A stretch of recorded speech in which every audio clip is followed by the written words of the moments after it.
Hello guys, এই যে এই পলিথিনের মধ্যে একটা জিনিস আছে, যেই জিনিসটা কিনা আমি অনেক দিন আগে থেকে নেওয়ার ইচ্ছা ছিল। তো দারাজে চাইছিলাম, কিন্তু দারাজের শেষ হয়ে গেছিল। পরবর্তীতে দেখলাম যে দারাজের সাইজগুলো ছোট, অনেকের রিভিউ দেখলাম ছোট, তো আর নাই। আজকে আমি বাণিজ্য মেলায় গিয়ে তো আমার অনাকাঙ্ক্ষিত সেই পছন্দের জিনিসটা আমি কিনে ফেললাম।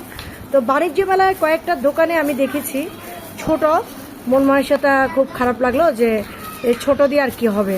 পরবর্তীতে ইন্ডিয়ান একটা স্টলে ঢুকে একটা পেলাম, মানে ছোট আছে, আর এই বড়টার মধ্যে একটা শুধু, উনি বললো যে এই বড়টা এক পিস আছে আর নাই।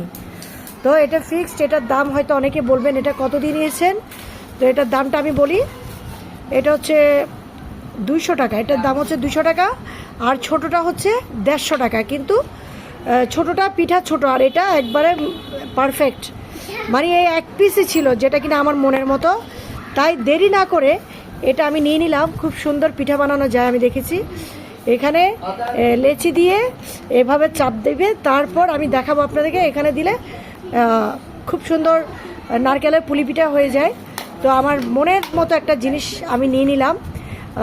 কেমন হলো অবশ্যই কমেন্টস করে জানাবেন।